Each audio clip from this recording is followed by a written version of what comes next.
This is refined storage. If you've played Applied Logistics, this is much simpler.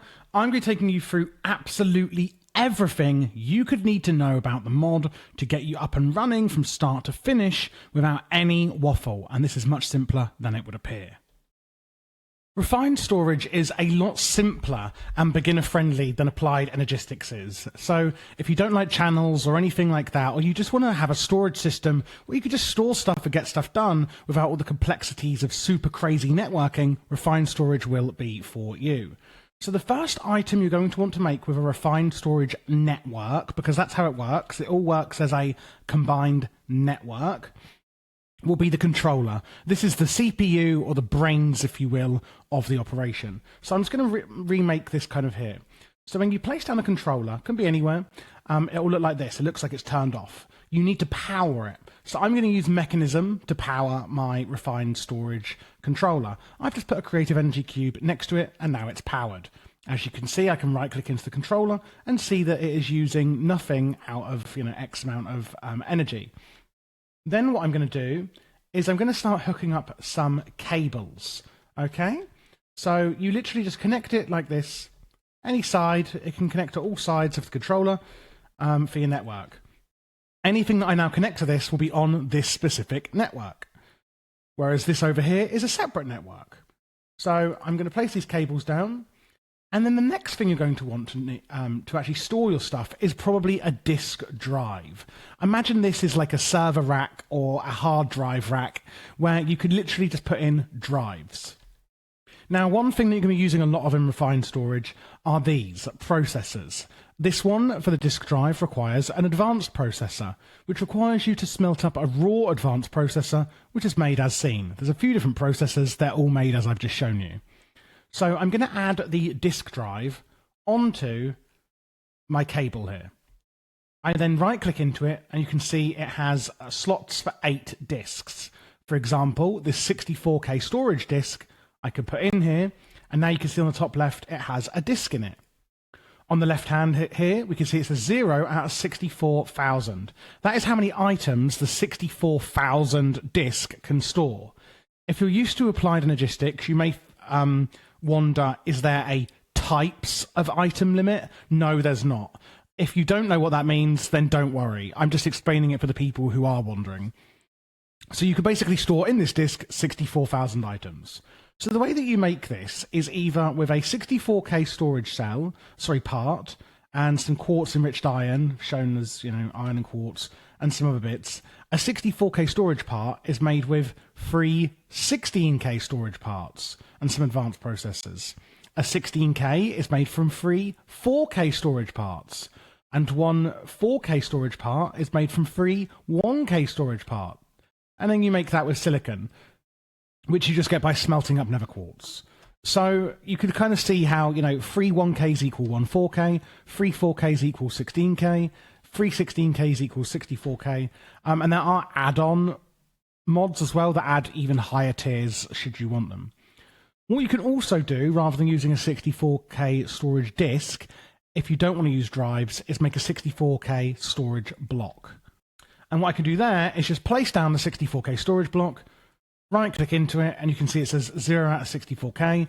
I personally would use a disk drive, because I can add 8 into here, rather than having, I'd have to have 8 of these all going across.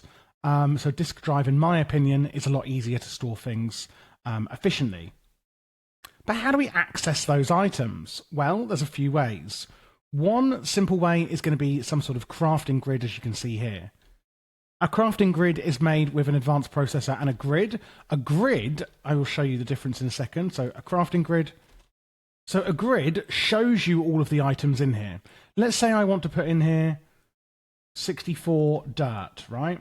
I can literally just go into the grid, shift click it in, and now when we go over to our drive, you can see there are 64 items in the 64K storage cell.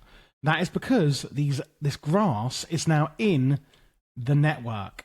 So imagine the grid is your Windows, your Mac OS, and that's how you're accessing it through your monitor with a keyboard, etc. Whereas the disk drive is actually the hard drive.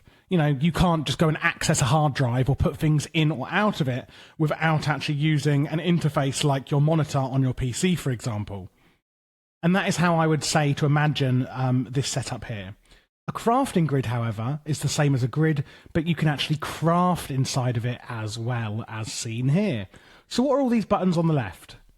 We have the size, which changes how it kind of looks. Depending on your UI, it may not really work very well with that, depending on your screen. Search box mode, normal auto-selected, JEI synchronized. So JEI synchronized means if I type down here in JEI, oh, does it only work one way? Yes. If I type in the crafting grid, it will also type it in JEI.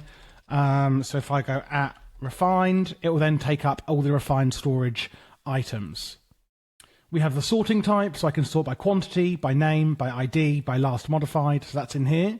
So if I put it in here, if I search by last modified, obviously it's the combiner. If I search by quantity, it's going to be the grass blocks. Sorting direction, descending or ascending. Do I want the lowest quality or the highest quantity? Display normal or no craftables, only craftables. That's showing you the items you can craft in here. That's going to be with auto crafting, which we can't quite do in this small setup. And then redstone signal. We can also scroll. We can say rotate the grid, to balance it out, or clear this crafting grid if you wish. And there's a few slots for upgrades in here, which I'll be going through at a different point, depending on if you're watching the Ultimate Guide or not. So in the disk drive, we also have a few options: redstone mode, items, or fluids, because it can store fluids in here. There is actually fluid disks here. So you can import in, for example, water and store 64,000 buckets of, 64,000 buckets of water, for example. You can change that to items or fluids in this disk drive. Blacklist or whitelist. That's what this filter is up the top here. So I can say grass in here. And now when I go into my grid, you can see I can't actually put in my 64K storage block because, good golly. Because even though there's other items already in the storage disk, I've now whitelisted it to only grass. So anything in this disk drive, I can no longer add anything else that is not a grass block. But you'll see I could put grass in there, but this one will not go in because it's whitelisted. I can also change that to blacklist, or blacklist anything at the top here. I can also add a priority. The higher the priority, the higher, the priority. Meaning if I had another disk drive here that was 0 priority with loads of disks, and then this one had a priority of 1, when I'm putting anything into the grid here, it will always fill up this one first because it has a higher priority. Exact mode is like if you have durability on items and things like that, or maybe with like bees and anything that is like the same item but has different attributes. That's what exact mode would be when you're filtering and things. And then access type. Do you want to be only able to insert into these disks, only extract out of them, or maybe insert and extract? Maybe you've got them full of cobblestone and you're like, do you know what? I don't want any more cobblestone going into here, and I'm just going to put it to extract only so that we're kind of using up until these disks are empty. But that sounds like a really tedious way to do that with your disks, right? So let's talk about an easier way that you can insert and extract from different disks altogether. And that is going to be the disk manipulator. So what I've got set up in here is some speed upgrades. Very simply made. You can also use stack upgrades, so it can take out stacks at a time much quicker. Using speed upgrades on their own makes it faster, but adding a stack upgrade will actually pull it out, stacks at a time. So that paired with speed upgrades would be really good. Just a little FYI there. So the disk manipulator, same kind of filters on the left, but we have an in and an out. So in this 64K storage disk, I have in here oak logs and grass blocks. So in this one, I think that's the grass. Yes. So you can see if I could take the disk out and the grass stays in there. The grass is in the crafting grid. I take out the grass with the storage disk. Now the grass is not in the network. But what I can then do is go into a disk manipulator and I can say, do I want to extract from the network or insert to the network? I can take this 64K storage disk with the grass in and I can press in. And what you'll see is that the stored amount is going down because it is inserting into the network. So I'm inserting from this disk into the network. I've actually whitelisted grass, but I don't need to. And now this disk is empty. And now the grass is in here, and it'll be in it'll be in this disk instead. Maybe I want to say extract from the network, and I want to put my whole network into this 64K storage disk. So I put it in, and what you'll see is nothing is happening because it's on whitelist. So when it's on whitelist, it expects a list, and therefore nothing is happening. If you move it to blacklist, you'll see that all the items are coming out because we're blacklisting nothing. You could say when it's on whitelist, we're whitelisting nothing, but it's just not how the system works. So that's that really. Just little annoyance I feel like would trick a lot of people. And they might think, why is this not working? But yeah, that's why. And if I try and put this in again, it'll just flip to the out slot because it's saying extract from network. Well, the network is now empty, so it's immediately finished its operation. And that is how you can input and output from different disks using the disk manipulator.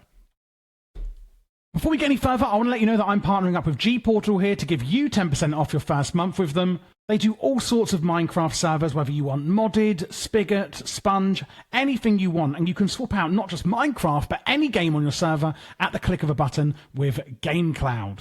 Meaning the possibilities are endless. Again, check out the link in the description so you can get some money off with code Javier. Refined storage gives us quite a few ways to extract and import into our system using some really cool items. I'm going to be showing you 4 of them today, which are going to be the destructor and the constructor, and then also the importer and the exporter. So, first off, the destructor. As you can see, it is piped up to the network, and it will destroy anything in front of it. So if we go into my grid here, we can see that I have 87 grass blocks in the system. If I place a grass block in front of the destructor, as you can see, it's destroying it. But now when I go into the grid, there's 91 in here. So basically what is happening is it is destroying or breaking whatever block is in front of it, and it's putting it into the network. So you may have something being placed in front of it, you know, with a farm, etc., and then it's going to break and absorb that into the network. Again, you can blacklist and whitelist, exact mode. And one really cool thing is, do we want to pick up items instead of breaking? No, I'm going to turn it to yes. Meaning, if I just drop the grass in front of it, it's going to pick up the items in front of it rather than breaking items in front of it. The opposite to this is the constructor. And oh, by the way, you can put filters into here. And with the destructor, you can also make a Silk Touch upgrade and a Fortune upgrade. There's actually 3 different Fortune upgrades, as in Fortune 1, Fortune 2, and Fortune 3, and a filter. We then have the constructor, which will, using a filter, and this one really does need a filter. I'm going to put grass blocks in here, and then it's going to place grass blocks. If I break it, it places another one. I break it, it places another one. You could even have a destructor opposite and a constructor in front. Maybe if there's an item that you wanted to, I don't know, maybe you have a quarry that's mining ores, and then you want to then place the ores and then break them with Fortune 3 using a destructor. I don't know, just an example. And the same as the destructor, we could say drop blocks instead of placing. And as you can see, it's going to basically throw them out rather than placing the blocks. And you could do this with a redstone signal, etc. as well. Items, fluids, it could do whatever you want with speed upgrades. Then we have the importer and exporter. Very similar. The importer is going to import from an item it's attached to. In this instance, it's this chest. I put in 35 grass blocks in here. And as you can see, it's importing them from the chest into the system. If you ever get confused, remember that you're importing or exporting from the network, not the item it's attached to. So the importer is importing into the network from the item here, the chest. It'll work with furnaces, it'll work with literally any machine you could possibly think of, and it's a fantastic way to automate your farms. One thing you could do in here is obviously filter it as well. I can filter grass blocks, meaning when I put, blacklist, whitelist even. When I put this item in here, it's not whitelisted, only grass will be imported, for example. And then the exporter does the exact opposite. I could put grass in here, and it's going to be exporting grass into the chest. Now you'll notice here it doesn't have a whitelist or blacklist. It won't do anything without a filter, and that's the exporter. And that is how you can export and import into your refined storage network using constructors, destructors, importers, and exporters. Once you've gotten a pretty basic network set up with refined storage, you might be asking yourself, what about autocrafting? Well, it's a lot simpler than you might originally think. So you're going to need a few things. This here is a basic autocrafting setup. This one here is going to automate the furnace and also automate crafting recipes like making oak logs into planks. So you're going to need a crafting monitor, a pattern grid, some crafters, and some patterns. And patterns look like this. That's pretty much all you need. If you do want to be doing stuff with like furnaces, you may need some exporters and importers as well. So, how do we get started? First, I want you to place down a pattern grid, as seen here. Right-click into the pattern grid, and what you'll see is this here. So you can import and export into this network here using the grid. So this 64 grass blocks, I can click them in to add them into my network. It does work like a crafting grid.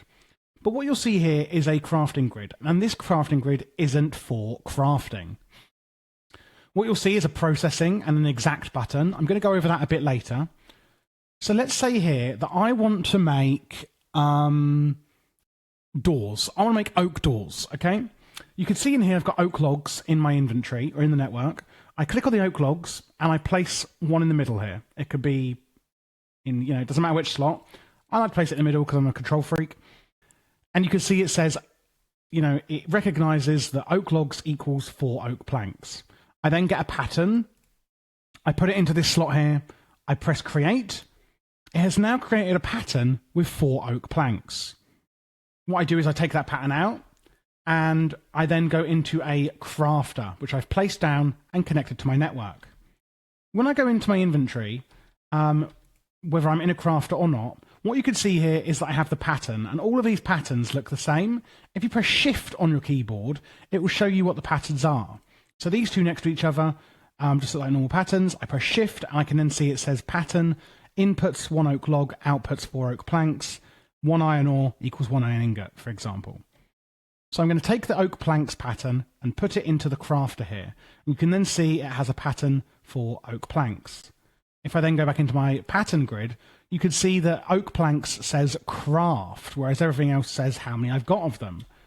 So I could go into my crafting grid, or the pattern grid, it doesn't matter, but what I'm trying to show you is that you can go into any grid on your network, and I can press craft oak planks. I would like 12 oak planks, please. Start. Crafting preview to craft 12 oak planks, available 3 oak logs. That's how many you're going to need for it. Start. And as you can see, it has made me 12 oak planks. Now let's do that again. Let's take out those oak planks and press craft. I want 128. Because I want to go over to the crafting monitor here and show you this is where you can monitor your oak planks being made. And I can cancel all and cancel that request. It's already made some, so obviously those are already done, but I can cancel them if I wish, and that's in the crafting monitor. Sometimes you may have, due to user error or just bugs in the system, get recipes that are stuck, and you will need a crafting monitor to go in and cancel them, especially if you're troubleshooting why something isn't working. So the pattern grid is where you make the patterns. The crafter is where you actually put them in to be made. That's the kind of the brain of the operation. And the crafting monitor is where you see the requests currently going through the system. So what about if I want to automate it, not just using, well, actually, no, one step further. Let's go, okay, I want to turn the oak planks then into doors. So I go doors, I put a pattern in, create 3 oak doors. Now let's put that recipe in here for the doors in the crafter. Now you can see here I have no oak planks or doors. The answer is yes, I can say make me 3 doors, and it will say I'm going to craft the planks and then I'm going to craft them into doors. So it will do multi-step, which is what is so cool about auto-crafting. Start, and it will make the planks. Obviously we've got 2 left over because it can't make them exact, if that makes sense. And then we've got 3 oak doors. Now let's move on to processing recipes. So what I've got here is an automated furnace setup. I'm going to just recreate it for you because I think that'd be easier to explain. So I'm going to go into my pattern grid and I'm going to use iron ingots as an example. And as you can see in our network, we have 63 iron ore.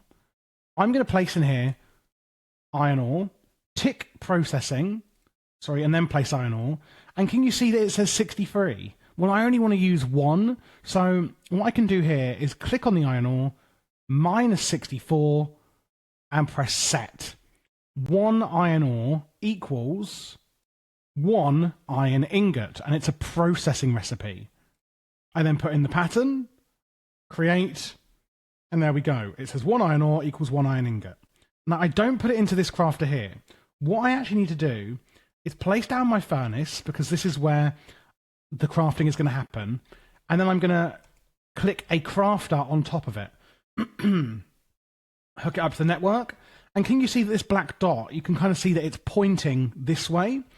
What I want to do is face it down into the furnace, and I'm going to do that with a refined storage wrench. So I just get the wrench and I right click it until it's facing down, because that's the way it's going to input into the furnace. Now, one thing, and I think the biggest thing that you're going to do wrong with processing recipes, is the sides of machines. Some people don't know this, but furnaces are sided. You input your iron ore into the top, your fuels go into the sides, and you output the resulting recipe from the bottom of the furnace. So I'm inputting the iron ore into the top. So I'm going to take my iron ore pattern and put that into the recipes for the furnace crafter. And when I click on the crafter, can you notice it says furnace? So you know that it is actually putting these recipes into the furnace. What I'm also going to do to fully automate it is put an exporter onto the side of the furnace. And that is going to export coal from my system to make sure that the furnace is always fueled. And then on the bottom of the furnace, what you would put in is an importer to import the final product into the network when it's done. So again, I've made a pattern with processing iron ore equals 1 iron ingot. I put that pattern into the furnace crafter, pointing into the furnace in the top. The exporter going into the side of the furnace, I have coal blocks. So I'm going to say blocks of coal, export from the system. There you go, the coal is going in, and that'll keep that topped up as long as it's in my network. And then the importer, because the bottom of the furnace only is for the finished goods, I don't need to whitelist or blacklist it because it's only going to take out of this slot. Obviously, some machines that may not be sided like this, you may need to whitelist or blacklist. So what I can then do is go into my pattern grid, take out the iron ingot I've got, put in the iron ore, and I can say craft 10 iron ingots. Start. Available 10 iron ore to craft 10 iron ingots. Start. And what's going to happen is the crafter is going to push in the iron ore, as you can see here. The exporter is exporting blocks of coal to make sure that it's fully topped up on coal. And as you can see, the iron ore has disappeared because the importer is importing the iron ingots into the system.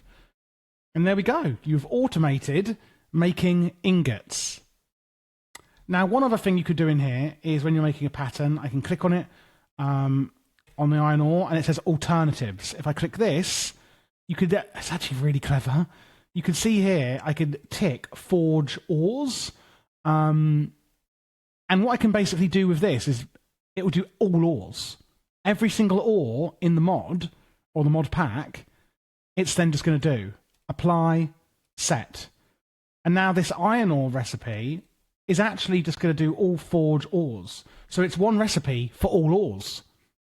So you can actually automate all of your ore processing just like that. It is so, so clever and so much simpler than applied logistics. I love applied logistics, but you know, I like to keep things simple with my crafting and my storage, hence why I use refined storage. Now you can put into the crafters speed upgrades, stack upgrades, etc. to make them faster. And one thing I also want to say is if you are making your own mod pack, and a lot of mod packs will already include these, is add-on mods like extra storage. You have an iron crafter, slots for patterns 27. You've got a gold crafter, slots for patterns 45, 63, and a netherite one with 81 pattern slots of 125 speed. So it's a lot faster at crafting, and you've got tons of pattern slots in here. This is the extra storage mod. So always look if you've got add-on mods installed for refined storage, because they're so useful. But that is how you do crafting and auto-crafting in refined storage. If you actually just wanted to make sure that you're always having your iron ore turned into iron ingots, you don't need to really bother with a crafter. You could literally just have an exporter on the top for iron ore, so that it's always pushing iron ore into the furnace, and then an exporter, or sorry, an importer on the bottom to take out the iron ingots, so that you're not always requesting them. And that would be that, basically. What if, however, you want to be a bit more advanced with keeping items in somewhere? So in this furnace, obviously I have 64 blocks of coal, but what if I didn't have much coal available? It's early game. What I can do in my exporter is add a regulator upgrade. So what I could do with the regulator upgrade is put it in here, and then if I click on the block of coal here, I could say 10 and set. And what's going to happen is, you can see here, the exporter is set to 10 blocks of coal, regulator upgrade in here. It will only keep it at 10. I take one out, it puts it back to 10. Whereas if I take the regulator upgrade out, you can no longer click on the block of coal to set the amount. So put the regulator upgrade in, then you can middle click on the item and set how many you want to keep in that storage. Now, what if, obviously coal is a bad example, but what if you said, well, I want to actually keep X amount in the system, but we need to craft it. Maybe you run out of coal and you have a way of crafting, block coal into blocks of coal, for example. What you could do is add a crafting upgrade in here. And the crafting upgrade will say, if I have a recipe, let's say in this crafter, 4 blocks of coal, made of 9 coal, it would then make the blocks of coal itself in this crafter and then put them into the furnace. So it's saying, if I don't have any blocks of coal in my inventory, just craft it. Obviously, you would need a pattern with the crafting recipe for blocks of coal in a crafter somewhere ready to be made. But that is how you would basically regulate the items going in or out of the system with regulator upgrades, and actually auto-crafting them using your auto-crafting setup. So you've built up your entire refined storage network, and it is looking good, let me tell you. But what if you want to access it wirelessly?